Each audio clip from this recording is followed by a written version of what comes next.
할렐루야. 오늘은 마태복음 5장 9절의 말씀, 의를 위하여 박해받는 자라는 제목으로 말씀을 증거하겠습니다. 예수님께서는 팔복의 네 번째 복 5장 6절에서는 의에 줄이고 목마른 자는 복이 있나니 그들이 배부를 것이며 라고 말씀하셨습니다. 근데 팔복의 마지막 말씀 5장 10절에서는 의를 위하여 박해받는 자는 복이 있나니 천국이 그들의 것임이라 라고 말씀했습니다. 의에 줄이고 목마른 것하고 의를 위해 박해를 받는 것하고는 어떤 차이가 있을까요? 굶주리는 것은 의를 마음에 품고 사는 것입니다. 배가 고프고 목이 마른 사람은 항상 먹고 마실 것을 마음에 염두에 두는 것처럼 의에 굶주린 사람은 의를 마음에 품는 것이죠. 박해를 받는 사람은 의를 위하여서 고난의 자리에 서슴없이 뛰어드는 것을 말씀하는 것입니다. 예수님께서 십자가를 짊어지신 고난의 장면입니다. 의에 줄이고 목마른 자가 함께 배부른 것은 나오미와 룻의 경우에 볼 수가 있습니다.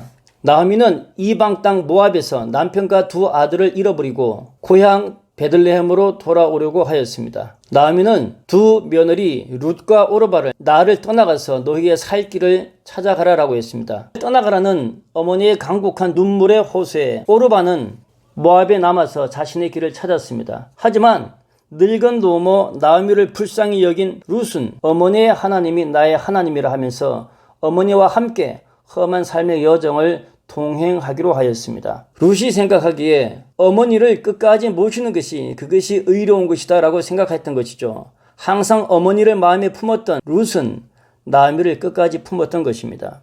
그들은 어떻게 배가 부르게 되었을까요? 룻이 나오미를 불쌍히 여기듯이 룻을 불쌍히 여겨서 룻의 앞길을 열고자 하는 나오미의 간절한 기도와 그의 의로운 마음에 하나님께서는 선한 역사를 허락하셔서 룻과 나오미를 함께 불쌍히 여기는 보아스로 말미암아 그들의 은혜로운 길이 열리게 된 것입니다. 보아스도 룻을 통하여서 다윗의 시족 오벳을 낳게 됩니다. 모두의 의를 하나님께서는 선하게 여기셔서 이들 모두의 삶에 하나님의 넉넉한 의로움을 베풀어 주신 것입니다. 의에 줄이고 목마른 자는 복이 있나니 그들이 배부를 것이며 하나님께서는 우리 모두를 공동체의 관계로 묶어 놓으셨습니다. 서로가 서로를 불쌍히 여기는 것, 그것이 의로움인 것입니다. 공동체의 관계가 서로를 위하여서 불쌍히 여기는 마음을 갖고 있을 때 그 불쌍히 여기는 마음으로 우리 모두는 넉넉한 사랑의 나눔을 할 수가 있는 것입니다. 의를 위한 박해는 의를 마음에 품은 것에서 어려운 위험의 자리에 한 걸음 더 뛰어드는 것을 의미합니다. 그림은 아합 왕이 사마리아에 바알의 제단을 만들어 놓고 바알을 섬기는 악한 장면입니다. 열왕기상 16장 이하의 말씀에 오므리의 아들 아합은 그 이전의 모든 사람들보다 하나님 보시기에 더욱 악을 행하여서 사마리아에 건축한 바알의 신전 안에 바알을 위하여 제단을 쌓으며 또 아세라상을 만들었으니 그는 그 이전의 모든 이스라엘 왕보다 더욱더 심히 이스라엘의 하나님 여호와를 노하시게 하였다라고 했습니다. 이 악에 대하여서 하나님의 선지자 엘리야는 담대하게 박해의 자리에 뛰어들었습니다. 맡은 자의 구할 것은 충성이라고 하였지만 맡은 자에게 주어진 권력을, 권한을 악하게 이용하는 사람들이 항상 있기 마련인 것입니다. 엘리야는 홀로 악한 권력에 대적하였습니다. 열왕기상 17장 말씀에 보면 디셉 사람 엘리야가 아합에게 말합니다. 여호와의 살아계심을 두고 맹세하노니, 엘리야는 자기 스스로 이야기한 것이 아니라 하나님의 살아계심을 두고 악에 대적하였던 것입니다. 내 말이 없으면 수년 동안 비도 이슬도 있지 아니하리라. 권력자 왕이 듣기에 얼마나 참기 어려운 저주인가요? 하나님의 심판을 선포하고 엘리야는 곧바로 깊은 곳으로 숨어야만 했습니다. 그림은 아합 왕에게 하나님의 심판을 선포하는 엘리야의 모습입니다. 얼마나 당시의 상황이 어려웠던지 엘리야는 홀로 악한 권력에 대적하였습니다. 하나님의 말씀이 엘리야에게 임하여 이르시되 너는 여기서 떠나 동쪽으로 가서 요단 앞 그리 시냇가에 숨고, 요단 앞 그리 시냇가는 어디일까요? 그림에서 보면 사마리아 맞은편에 요단강을 건너 또 다른 강의 한 지류 그리 시냇가, 깊은 곳이 아니겠습니까? 이 깊은 곳에 엘리야는 숨어들었습니다. 아무의 도움도 받지 못하는 이 고난의 자리에 오직 까마귀의 도움을 받고 악한 권력 아합에게 홀로 대적하였던 것입니다.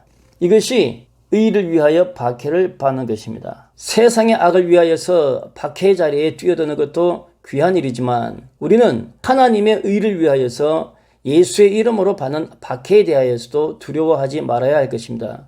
나로 말미암아 너희를 욕하고 박해하고 거짓으로 너희를 거슬러 모든 악한 말을 할 때에는 너희에게 복이 있나니, 이 말씀은 다가올 고난을 두고 예수님께서 제자들에게 하신 말씀입니다. 이 말씀은 신앙을 지켜야 하는 우리들에게도 여전히 해당되는 말씀인 줄 믿습니다. 예수님은 박해에 대하여서 예언하시기를 요한복음 16장 말씀에 사람들이 너희를 출교할 뿐 아니라 때가 이르면 무릇 너희를 죽이는 자가 생각하기를 너희를 죽이는 이것이 하나님을 섬기는 일이라 하리라 라고 하였습니다. 왜 그럴까요? 그들이 이런 일을 하는 것은 아버지 하나님과 나를 알지 못하기 때문이라 라고 했습니다. 이 박해는 머지않아 곧 베드로에게 다가왔습니다. 베드로는 예수님의 고난의 현장 가야바의 뜰까지 들어갔으나 예수님과 한패라고 추궁하는 여인들에게 두려움을 느껴서 베드로는 그 자리를 도피하고 말았습니다. 예수님의 이름으로 의를 위하여서 박해를 받는 것은 마음은 그렇지만 사실은 쉬운 일은 아니었던 것입니다. 이때는 베드로가 성령을 받기 전이었습니다.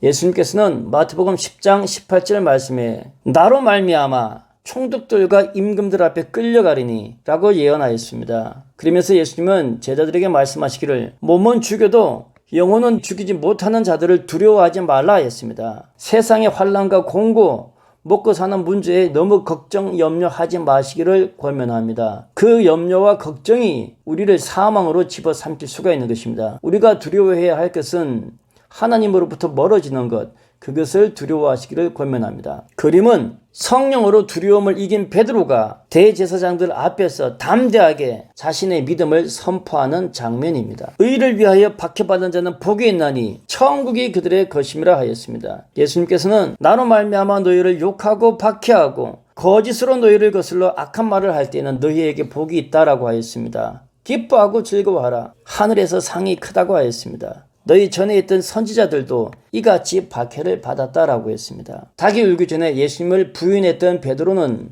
성령을 받고 나서 박해받는 자리에 뛰어들어서 그 박해받는 것을 오히려 그의 기쁨과 영광으로 삼았다고 했습니다. 어떻게 그것이 가능할까요?